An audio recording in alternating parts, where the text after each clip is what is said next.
I'm going to be showing all my October reads listed from my least favorite to my most favorite this month. I read 13 books in the month of October, and at the bottom of my list is The Once and Future Me by Melissa Pace. I just feel like this plot kind of bounced around. It didn't make much sense, and I mean, the writing was fine, but I don't know, the story just, it didn't hit for me. It wasn't that great. I gave this 3.25 stars. Bonds of Hercules by Jasmine Moss. I already know how people felt about the first one, and I knew that going into the second one, and this one was a bit harder for me to get through than the first one was.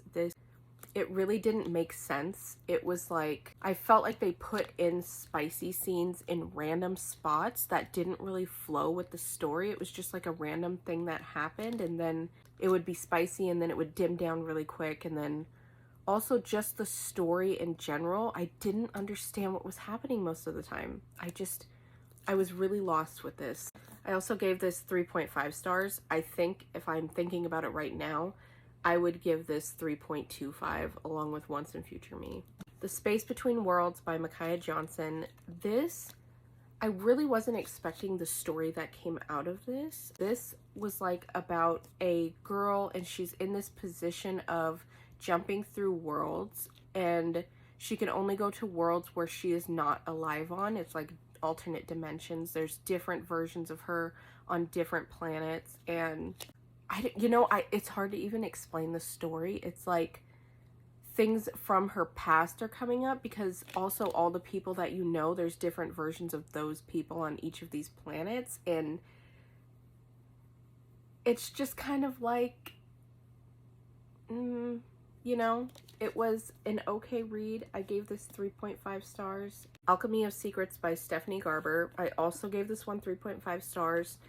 This also felt like the plot wasn't plotting. Like, we had characters in this that were there and then they weren't. They seemed like a main character in the story, and then all of a sudden they were gone. And supposedly there's going to be another book in this series, and so maybe it'll make more sense then. I think that I will read the next one just to kind of understand it more. But then I felt like the ending was just rushed so quickly, and like what happened in the ending, I needed more from this, and it didn't give me more. Libby, I checked out The Love Hypothesis by Ali Hazelwood. I gave this one 3.75 stars. I did enjoy this. It was a cute romance. It wasn't anything great and exciting, but it was a cute book. I mainly read it because I knew that the movie was being filmed, and so I was like, I want to read the book before the movie comes out. What Hunger by Catherine Dong, 3.75 stars. This was a good read. I did enjoy this. Felt like it was just missing a couple things in it, but other than that, this was a good book. If you enjoy books about cannibalism, enjoy books about teenage angst and issues, I think that you would like this. Witch's Guide to Magical Innkeeping by Sangu Mandana. I gave this 4 stars. This is a really cute, cozy read about a witch who loses her magic, and she learns some important life lessons along the way and meets some new people in her life that bring meaning to her life without her magic.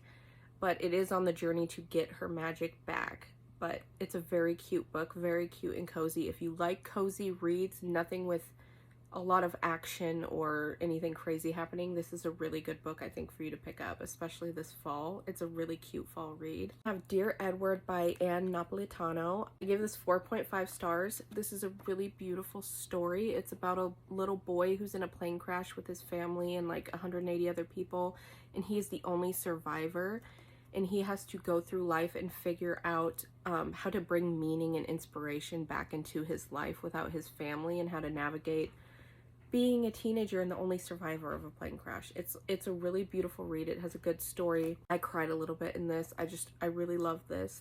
From Libby, I got I Who Have Never Known Men by Jacqueline Hartman. That is a book I think everyone should read. I don't care if you are a man or a woman. I think everybody should read that book. It is so good. I give it 4.5 stars. It's like a dystopian book. Women who are locked in this like bunker in the middle of nowhere, and one day something happens and people go missing and they can leave the bunker, and it's about them working together to make life work. it's about them leaving the bunker, and then they're finding their meaning in life. And the main character has never known a man in her life. She was brought to the bunker when she was really young, so everybody else in it knew life before. And so it was just a really good read. I really loved it. Red City by Marie Lu. This was a really good fantasy. I haven't read a really good fantasy like this in a long time. I give this 4.75 stars. This is about a girl who lives with her mother, and they're struggling for money, and she's desperate for money, and the only friend she has is this boy from school, and she ends up joining like a type of gang. It pretty much is a gang because they all are obsessed with sand and distributing sand, and so she ends up having powers, and she works for this gang, and then he ends up on a rival gang, and then they have to go against each other, and they don't even know it. This is just so good. I really love this. I'm sad that I have to wait so long for the next one. And I had 3 5-star reads this month, but I read The God of the Woods by Liz Moore. This was so good. I went into this book blind. I had no idea what it was about.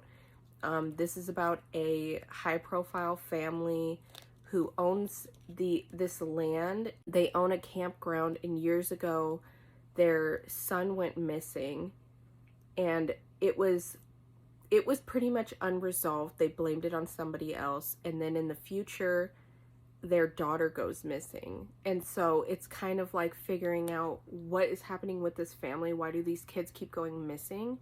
This was just so good. It was so well written. It was written in different points of view, but it didn't fall off. It didn't stray from the point or the plot. This was so good. Yeah, I don't have my physical copy of The Kite Runner by Khaled Hosseini, but this was a 5-star read for me. This book was so good. This is one of those books that everybody read when they were younger, and I didn't read it for some reason, but I love this. I gave this 5 stars. This book made me cry. It made me think, and especially the times that we're living in now, it was very painful read. It was beautiful, but it was painful. My number 1 book of the month was There by Tommy Orange. This is another 5-star read. This might be a 6-star read. I think everybody should read this book.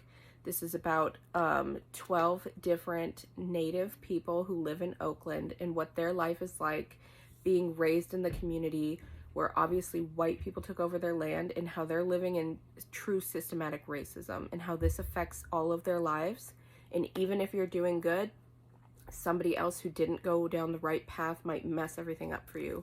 This was a beautiful, beautiful book. I think everybody should pick this up. And this was my favorite book of the month.